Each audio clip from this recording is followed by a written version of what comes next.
I mean, the matchup for the Morphling. What don't you like?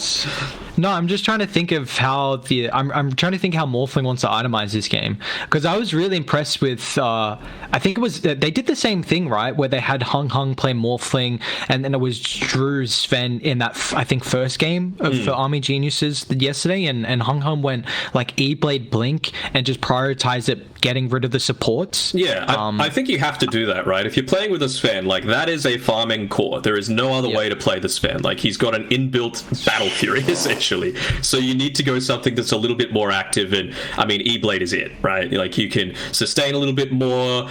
They're very right-click centric as well, so you don't even necessarily need to save up fully for the Eagle Song to start with. Even just a Ghost Scepter to be able to, you know, if SMG are trying to get a little gank heavy, you know, Ghost Scepter could save you many times through this, and then it's just about creating that space for Drew to be able to carry the game for you.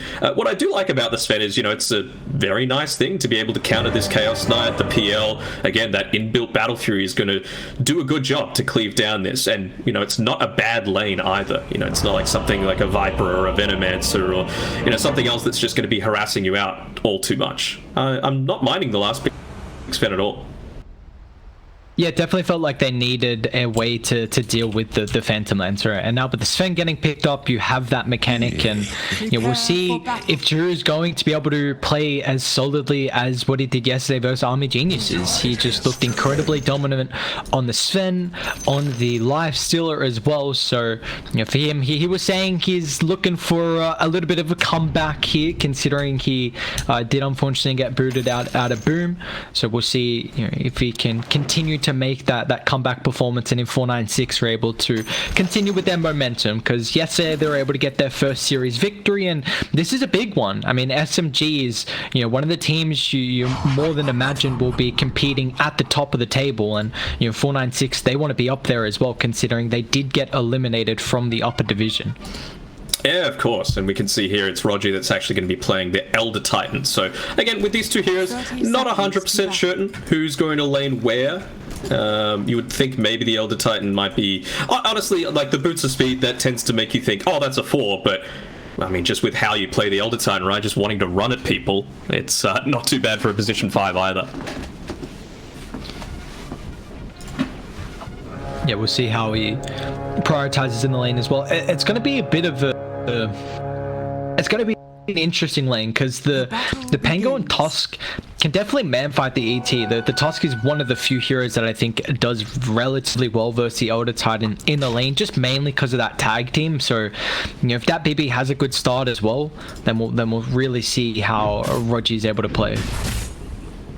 Man, Yassi's getting ballsy here. I mean, they're not exactly like they can turn around, I suppose. DapBB, he's got the Orb of Venom as well, so if they lock onto someone, this could be a good amount of damage that gets pumped out, although Roger, he's going to whack him right back.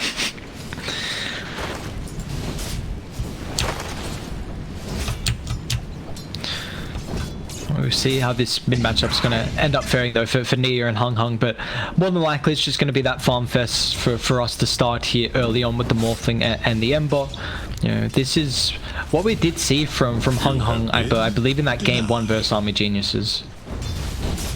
Yeah, that's right, and you know, it does a decent job. You don't really have to worry too much about any kind of kill potential as this Morphling. Everything's kind of telegraphed. There's no amazing burst damage super early on from the Ember Spirit.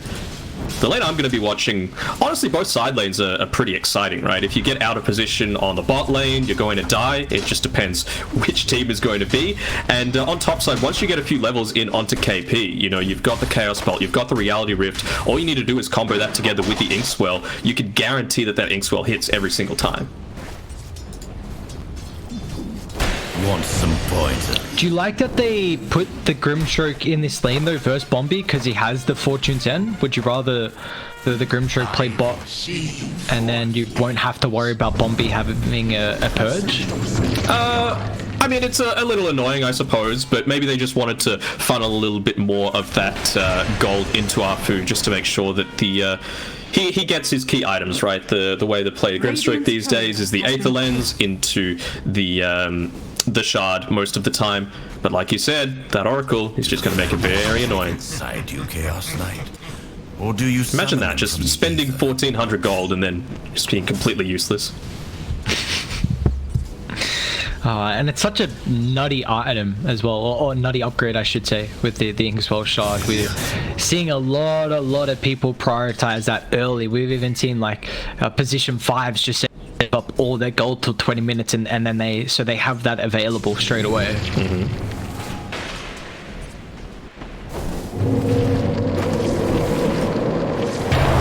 It's pretty chill super early on. I mean, with a Tusk, oftentimes you want to get a little bit more aggressive than this. Maybe just waiting for that wand to come out here onto Yassi.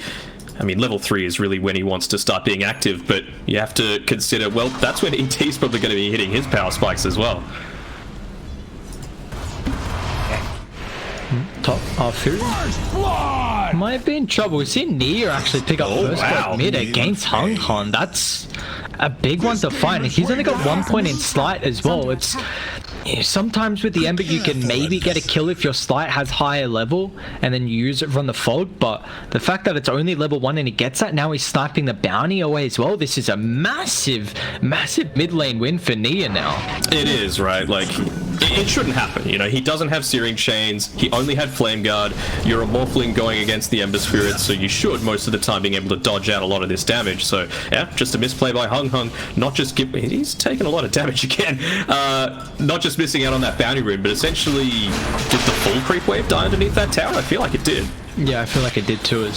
But demand fight right now. Both teams are standing their ground, but it's 496 gonna come out on top there. You just see the Pango versus the ET. If you get a proc there, it can really take you out of effect for someone like an ET that really relies on utilizing that extra damage early.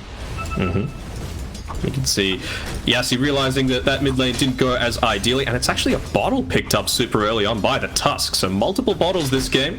Not going to get max value out of it if you're just waiting around with an empty bottle a lot of the time, but it allows you to be a lot heavier with these rotations as he's going to head back to the bottom lane, nearly level 3. Maybe just look to soak up a little bit of experience before going in again. Even that BB putting a value point in the shield crash as well. It is like it's much more value now, right? Yeah. Having the level 1 increase from 9% to 12% makes a lot of sense to me. Well, what role do you feel like KP fulfills this game with the position 3 Chaos Knight? I mean, again, he's just very tanky, you know, right? The Chaos Knight has pretty high strength gain. He's just going into the brace, a couple of gauntlets of strength. He wants to be that tanky frontliner for the rest of his team so that, you know, the illusions are able to deal with something like the Oracle in a burst manner. Then if you've got that, then you have to think about, okay, well, what does that then enable if the Oracle's dead? You've got Afu, you've got the setup with the Inkswell, who's already got 2 points into it. They might be going for something here. True. He himself is pretty tanky as well. He's got 15 armor at the moment when that Warcry is active.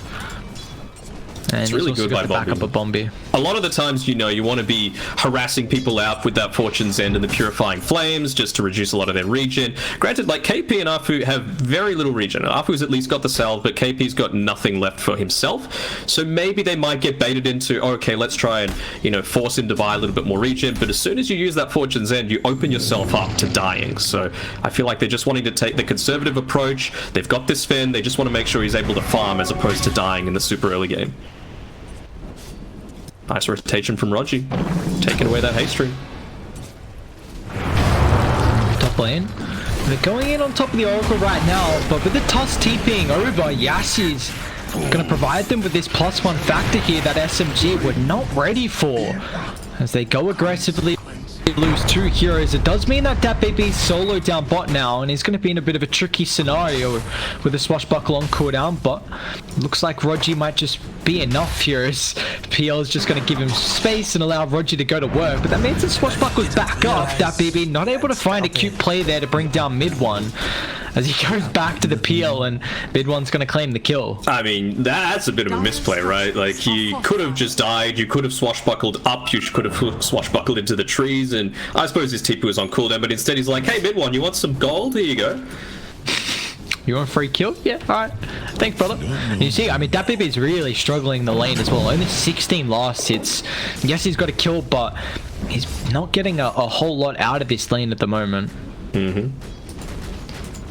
You could see like they tried to go for that aggressive play with the Chaos Knight right on the top side. They were a little bit unlucky that the Tusk had just TP'd up there, but it was as soon as the Grimstroke hit level 4 and had that Phantom's Embrace, so at least you get that couple of seconds of silence that you need just to be able to disrupt that Fortune's End save. And KP's on his own up here. Yeah, Drew's got the ulti. Also a stun available as well. Bombi can charge up the Purifying Flames, only needs one with one more swing from the God Strength damage that Drew is able to provide, and that's another kill on KP. So we see Drew. That's the big question is that how many stacks do they have right now? Because for mid should be easy pickings, although Nia is swinging on over. It's going to push them back here. Nia's going to jump in aggressively, but Hung still got a lot of health to play around with, especially thanks to the attribute shift. And Yassi just has to use that snowball more defensively to get some more distance away. But yeah, we saw that in the game that 496 played with the Sven and Oracle together. Bombi did a really good job at making stacks, but I can't see any at the moment, unfortunately. And I guess this is more of the fact that in that game, we saw Drew was playing solo, and he was able to play that lane very efficiently and didn't need help, so it could enable the Bombi 5 to make more stacks. Yeah, I mean, he's claiming up a couple of these double stacks now, so that's good that Bombi was able to grab those. I mean, it just shows the value of this ward here next to the Radiant Secret Shop, right? This is what showed the fact that Afu had left the lane, Grimstroke wasn't there, and they were able to make the aggressive move onto KP. Snowball late from Yassi, and that baby is going to come on over. Rolling Thunder's on cooldown actually right now from the Pangolier, so they won't punish this dive from SMG, and that's a second death here. Yeah. Once again, Nia, perfect timing on getting those kills. That's 2 bounties sniped away on the dire side of the map. You may not have it. But yeah, again, the value of information, right?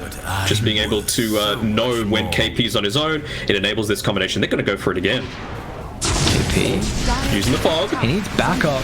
Looks like the rest of the team are trying to kill the Pangolier inside the river. They will do so successfully, but you see that the Chaos Knight's going to get brought down for the 3rd time this game. Yeah, so a lot more naturally tanky, I suppose, just, you know, having, what, 500 more HP than the Pangolier, but nowhere near as much mobility outside of that good base movement speed. So it's even going into a Shadow Blade super early on here on the Chaos Knight.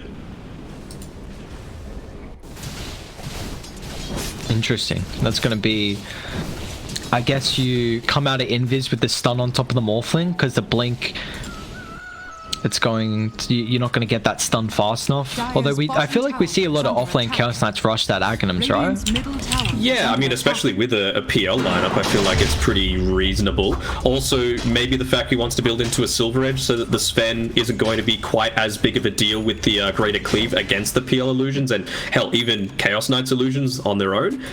Pangolier, again, another good target to make sure that that disarm isn't being put onto all of the illusions through the Lucky Shot. I really like that ward from Dire. The one around the Radiant Secret Shop. Yeah. That is in quite a spot. You get a lot of information. A stair, also kind of around the TP rotation as well. Just out of range of the high ground. Yeah. That's a great spot. This ain't his first rodeo. You know, they've been playing around for a little bit, and you know, it's enabled so much. They see the fact that Afu's rotated up to this top side, so that means, look, we're not going to contest here. You know, they've got a lot of kill potential on this top side of the map. Let's try and make something happen elsewhere. Might not be happening necessarily, but they're trying. You see, this Nia's also got a Crystallis pretty much completed now. Yeah, just has the recipe coming out, so we might be seeing a bit of a physical damage build on the Ember. That's something we haven't seen for quite a while. Blast from the past, that's for sure. Always so fun to play, you know, Battle Fury, couple Daedalus, you know, a good old Rapier as well as Radiant. They're swinging on over. They want to try and defend this Observe Ward and punish 496 in the moment. That BB going to charge up the Rolling Thunder, but the Soul Fire right on the mark there. Now with the Earth Splitter as well. Rochi forcing 496 to Delta Split away. Pangolier's going to go down to the southern side with a TP out. Swashbull gets him the distance, but now Yassi is going to have to snowball away. Nia out of mana, unfortunately, so won't be able to continue to chase. And honestly, that is pretty lucky from 496. I feel like they could have lost a lot more out of that than what they did. They could have. I mean, they still burned the Rolling Thunder though, so that means that SMG are feeling so confident in just being able to push forward. What realistically is going to stop them? You know, you use your Swashbuckle, you've still got an Ember Spirit that's able to jump in onto the backlines, use the Searing Chains, and you've got the lineup to burst him down. I'm also liking seeing that value point in the natural order. You know, you go into this physical damage build, you want to reduce that base armor as quickly as possible. You know, we're seeing right now that 496 aren't able to offer up any tower defense with their lineup. I mean, you know, the Oracle Tusk, you know, can't do so. The Pango at the moment with the poor laning stage that the Morphling didn't have the greatest laning stage as well, and you know, the Sven is someone who wants to be farming and not really showing up to these early fights, and it's really making it difficult for 496 to keep these towers alive, which in, you know, indirect ways going to harm the mid-game timing that they want to hit for the Sven to deal with this Phantom Lancer. Yeah, this is really greedy by Hung Hung as well. He's going into the Manta style first as opposed to the E-Blade, so I feel like they're kind of like wanting to have two main cores. And I mean, DPC, we talk about he's basically the only one that can provide any sort of tower defense with a Swashbuckle, but he's gone for a Blink Dagger. No Javelin, no Maelstrom, so a Swashbuckle isn't even going to kill that tower. Oh, sorry, kill the wave. Yeah, and it just means that this Pango's not really going to be able to scale as well. I mean, it's going to take him a lot longer to find that farm, and you're a hero that really has to be taking a lot more of the aggressive farm this game. You got to spend farming the jungle. You know, the Morphling didn't go for that boots of travel like we saw previously. Is now nice use the Soulbind again from Arfu. Finds the Pangolier, and Yaxi leashes them up together, and Nia is going to be able to get a double kill. This damage that he's dishing out so early on in the Ember. The carries a man fighting down here. To handle. Mid one, he tried to juke. He's not got it though. On mid one? Got him. True. That's a big kill. Mid one. He's farming really well there, but mid one, unfortunately, is going to lose his life. This is exactly what you want as a Sven, right? He's essentially been unopposed entirely, and they actually drew people away from his lane. Like, KP was left up there solo like 3 different times, and that's where all of his deaths have come from, just when he's been solo on this top side of the map. But again, Chaos Knight doesn't have the escape potential that a lot of these other heroes do. Top lane. I think Roji is going to be in a bit of an awkward spot. KP as well reveals himself, but we've got another battle occurring down bottom here. Drew trying to give Bombi some space with that Stormhammer. He's going to turn back around here. The God Strength is on cooldown, but after now, Purifying Flames helping out his favor, even the Selv as well. And now Bombi is going to keep his life after the ultimate. Still, there's no extra heroes coming down at the moment with all the TPs unavailable. So Bombi and Drew, everyone just scurries away. I mean, it was a small misplay, just not respecting the fact that he had a full magic wand charged up on Arfu, so he was able to just get the distance. But good team play from both sides, honestly. You gotta respect the fact that, you know, sometimes you get drawn in by that save your mate syndrome. Not this time, though. That was just no man left behind. Again, we talk about the vision that they had around the secret shop. Look at all these unconventional wards coming through. Well, maybe not the one that was just placed, but might have been able to spot out that smoke. So they're playing a little bit more defensively. Yassi, he's just standing in these trees to be able to counter out anything that might be going through. Not Roche time just yet, and KP is still 80 gold away from his Shadow Blade. Can they chain lock him down right now with a punch up in the air? But once again, the Soulbind.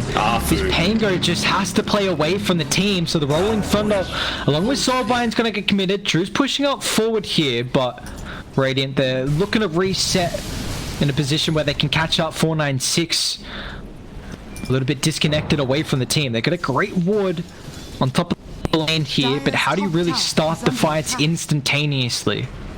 I mean, you need that Pango, right? The Pango and the Blink Dagger is what they need on 496, and, well, Nia, he does not have any Flame Remnant charges other than this one that he's got standing right next to him.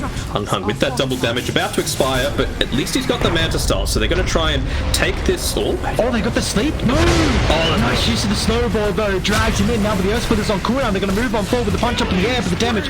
It's there enough to kill the Elder Titan, but now Mid One's going to show up with the Diffuser Blade. Mid One's got too much damage. 3 will fall on 496, and Drew and that BB just have to skirt away. The damage right now is through the roof. Nia 7-0-1 on the Ember Spirit.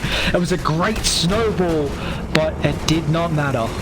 Yeah, I mean, just committing a little bit too far, right? The Morphling was on half HP. You don't want to be using the snowball that early on into a fight. It needs to be a bit of a counter initiation, but they didn't have the position, right? All of the advantages are on the Radiant side. They've got the additional HP, they've got the additional armor from sitting under the tower. It just didn't work for them, and just getting a little bit too greedy, maybe wanting to set up for a potential take of that Roach. You know, they've got an okay amount of minus armor so far. Now, I really want to bring up again this Morphling's item build. We saw that Manta come into play there, you know, against the Chaos Bolt. You can kind of disjoint that, seems nice. Get rid of the chains, that's nice as well. But I really wonder how important an E-Blade could have been in this game, because we're seeing Arfu's Soulbind. It's literally just crushing the Pangoli in team fights. And if Morphling played this playstyle of, you know, prioritizing killing Grimstroke, taking him out of the fight, then it enables your Pangoli, which is a lot of your team fight control in a way to, you know, chain lock down someone like the Phantom Lancer or the Ember. So exactly. I wonder if he's maybe kicking himself there. I mean, I think I would be too, because it's not like he doesn't have any kind of save for himself. You've got a Tusk and an Oracle with you, so even if you dive in deep, go on the Grimstroke, it doesn't mean that you've just given up your life. You've still got a couple of ways to be able to save yourself. Talk about that minus armor. They got the medallion picked up now on SMG. KP, he's going to walk on in. They haven't used the Lincolns. There we go. Uses the Reality Rift to get the minus armor as well onto the Roach.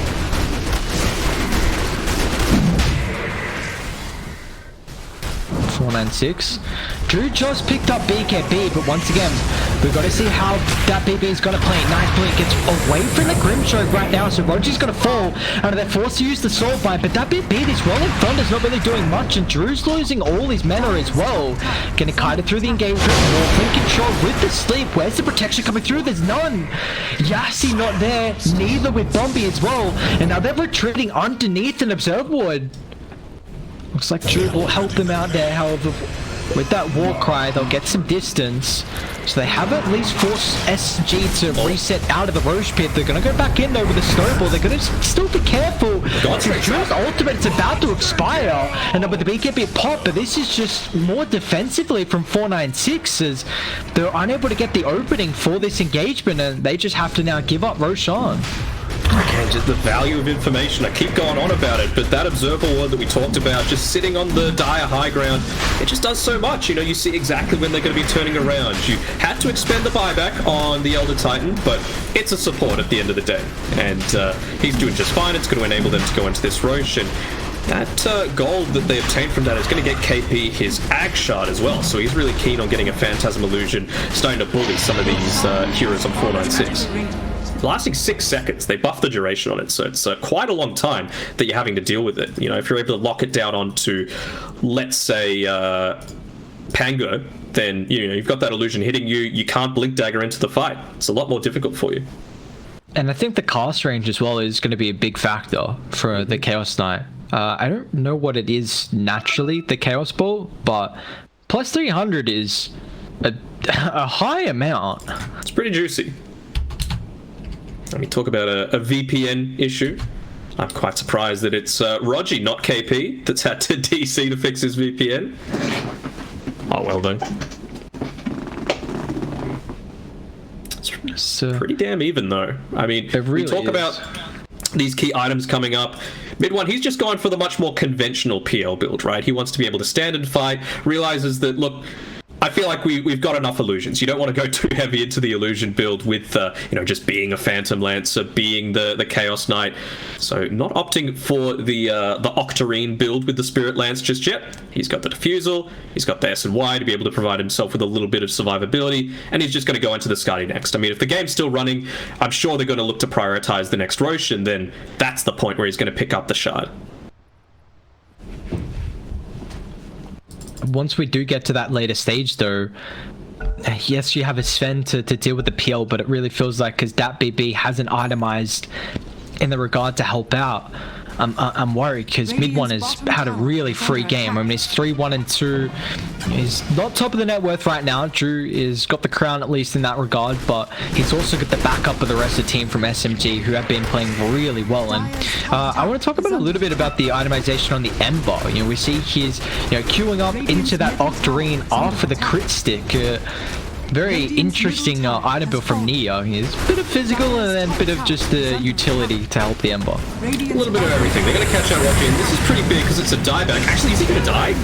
Okay. Might not even, and now with Drew coming over, KP, he'll lose his life as well. Okay. Drew cleans up there. You see if they're grouped up with a cleave, it's going to do a lot of damage.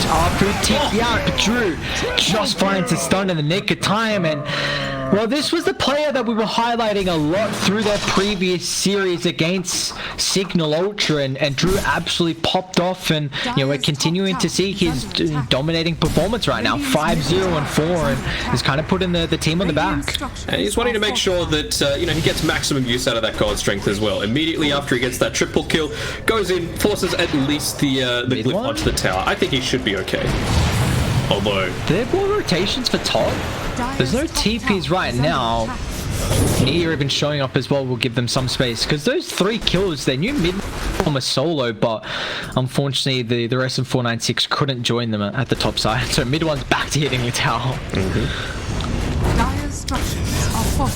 Now, I'm not sure why Waffling is holding on to the Nether Shore. If it's me, I'm worried about the physical damage coming out from the Ember Spirit. I'm worried about the physical damage from the Chaos Knight. I'm worried about the physical damage from the PL. And I'm worried about the Elder Titan that's going to be reducing your base armor to -3 when you're holding on to that Nether Shore. Bombi? Bye-bye, sir. Oh, it's so infuriating as a support playing versus a Phantom Lancer. Just a cancel Lancer. Never a fun time. Even a CK, honestly. You just feel like you get exploded. Trying to find Hung Hung here, although he's underneath the... oh, they found him. They're going to chip on forward. That BB as well. They're going to be careful. That's the 2 heroes you don't want to get leashed together. The Sven and the Pango with the Rolling Thunder, but Yassi with the Blink. Shots doesn't block anyone in, but he's still going to get the connection on Nia, but Nia's protected right now. He's still got a Remnant to jump to as well, but Hunt's going to try and bring him down.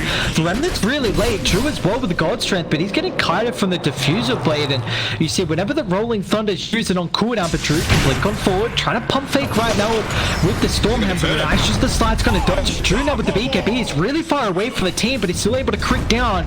He'll find the Ember kill, chasing for more, but Rogi's going to be protected. Now it's solely up to mid one. Disconnected from the boys. Mid one gets a little bit of space, and now 496. Drew doesn't look like he's really in fighting shape at the moment, so now the supports are free food as the Phantom Lancer can chase down one and chase down a second support as well, as Bombi will lose his life here. The illusion should end up claiming it. Now mid one would do it with the rush. Should they caught out as well? KP, well, he finds that BB. Just a bit of an overcommitment there from 496. A bit of an overcommitment, but also an undercommitment by Drew, right? He was still hanging around in the area, kind of, should I, shouldn't I? He still had about a quarter of the duration on the God Strength there, but just didn't want to re-engage, even with that Blink Dagger, realizing that, he does have the potential to be kited around when that BKB's on cooldown. So, just wanting to go for a little bit more lockdown now. The BKB's already down to 7 seconds, so that basher is going to be really key if he's able to catch out. For example, Nia, it was really big though that he was able to get the kill onto him, taking away 650 gold from this Ember Spirit with the bounty.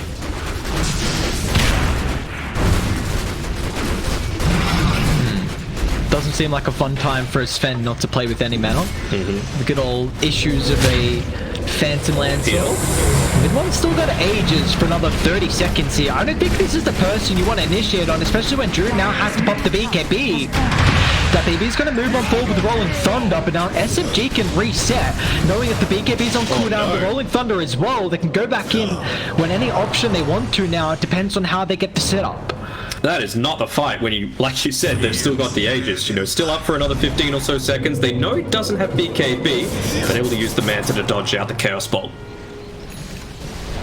And is that the Skadi on mid one? He will be able to pick it up just after farming this hard camp.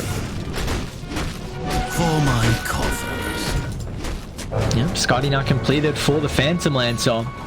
Both the position ones this game having a very good time, but we're just can the Sven really deal with the Phantom Lancer as the game goes on? That is what seems to be the big question. He ended up selling a few items that he probably didn't need to. Now he's sitting on 5 slotted, not 6 slotted anymore. I don't know if we can even count the wand as a slot, but not yet. You can see here, like, DPC, he's gone all into the teamfight control. They've found Yassi as well. He's dead me. Yes, just a Shadowblade man running through the trees. Yassi just thinks he's safe and sound, but out comes KP. Drew and Hung Hung, they're found kind of Bombi camping too. out here. They've got some decent vision. It's just a couple of dancing illusions, though. They can't really connect on the Pango, however. A nice use of the ET Astral as well. I believe he just scouted out Drew. That Sentry Ward going down as well, so if they were to use the Shadow Blade, they're a little bit wary about KP is potentially able to do. Hung Hung's TPing quite a short distance just to be able to be here in this fight, and he's going to reveal himself even under the nighttime. That was a bit of a misuse, actually, of the PL illusions, because Drew just TP'd in and he was in the tree line and he aggroed the illusions to the Sven. So Dire should be aware of where that ward's positioned on the high ground. So they're going to have to go for a long wrap through, but the scan does connect and now Radiant, they're resetting. Pushing back further. They got any more vision to utilize here? Maybe it's just KP instead with the Shadow Blade, but I'm Sven, Drew. DPC to go to work. DPC is well, but now Drew, he's going to control, pops the BKB. Bombi's ultimate's going to give him some space. They found the Chaos Slam on top of the backline as well, so 2 quick pickoffs right now from 496, but it looks like it's Hung Hung that's going to end up losing his life. No, just get out here. Nice use of the Phantom Lancer replica, but still they're able to him down. He's got the attribute shift, but the root controls him, and without the help of the Oracle, Hung Hung won't be able to be long for this world as Ni are still chasing for more. Yeah, he was fully morphed into strength, and then again, with that nether shawl, like, it just feels so counterintuitive to have it, right? Like, he was on 3 armor, and that was without the Elder Titan standing next to him, so even that reduction not in place. They've also got the Solar Crest to be able to burst down the right target. This is just so heavy into the individual pickoffs that, I mean, you can see DPC, he's trying to do his best to stop this push, but again, not itemized correctly to defend against this when you've gone a farm-heavy lineup with this greedy Morphling, and of course the Sven, which, you know, the Sven has to. I can't really fault too much about how Drew's played this game. No, you really can't. I mean, at least KDA-wise, he's flawless at the moment, but you know, it's still a game where 496. It's only a 3,000 net worth lead for SMG though, so we still have a very neck-and-neck game heading towards the 30-minute mark. Quick Roche respawn timer too. This is going to be the key. This is going to be what decides the game in my mind, because you know, being able to have, for example, the Phantom Lancer with actually he's just gone and bought the shard himself, not even wanting to wait for the Roche. So I don't know, maybe the Ember Spirit could grab it. I haven't seen too many do it, but just being able to be like a pseudo PA essentially and just get an extra fire remnant to continuously engage onto people could be quite useful. Yeah, dude, it's either that or the ET shard, so guess who do you want to prioritize here? If 496 were to get it, I mean, the Stormhammer can be nice. It's able to spell off, for example, the Astral Spirit if you're wanting to go in onto Rogi. Enables you to catch him a bit easier. Inkswell, of course. And then even on the Tusk, the Frozen Sigil might be really nice if you're able to get it in the middle of all these illusions and somehow it doesn't die. Shard scouts it out. Radiant, gotta be careful around a choke point like this. DPC's gonna charge up the Rolling Thunder, but now with Cersei actually control, they don't get the real Phantom Lancer. And now with the Rolling Thunder completely wasted, Radiant, they can reset. They've got a great ward on the high ground. Yassi's gonna try and charge up the snowball and force him away, but now Drew's gonna control. Pops the gold strength all for nothing as Yassi He's way disconnected from the team, and Drew as well. He needs help and he needs it now. They're guiding him forward. BKB popping out with the soulbind once again. Great use from Arfu. There's nothing 496 can do. Even KP control the backline. Shadowblade gives him some space. The detection's not there at the moment, but now 496 they have to retreat. It's not a good start for the fight for them, and you see SMG well aware that they can just use this to their advantage. But they get the catch on Drew. Drew's in trouble here with the BKB on cooldown. KP's got the control. Nice use the blink. And the Chaos Bolt stun locks him in place there. Drew's got no buyback, down for 90. Just some messy fights there from 496, and you see the big factor is this Grimstroke Soulbind is tearing them apart. Yeah, I mean, it forces you to make those suboptimal initiations, right? We're using the Rolling Thunder just to try and catch someone out, maybe multiple heroes inside the Roche Pit, but SMG were like, you know what, we're just going to commit one hero. Who cares about it? Because of that, you know, Yassi as well, not in a totally optimal position either. KP was playing a little bit suicidal there, you know, going in super deep. They didn't have any sort of sentry detection up, so not able to instantly burst him down with the use of that God Strength.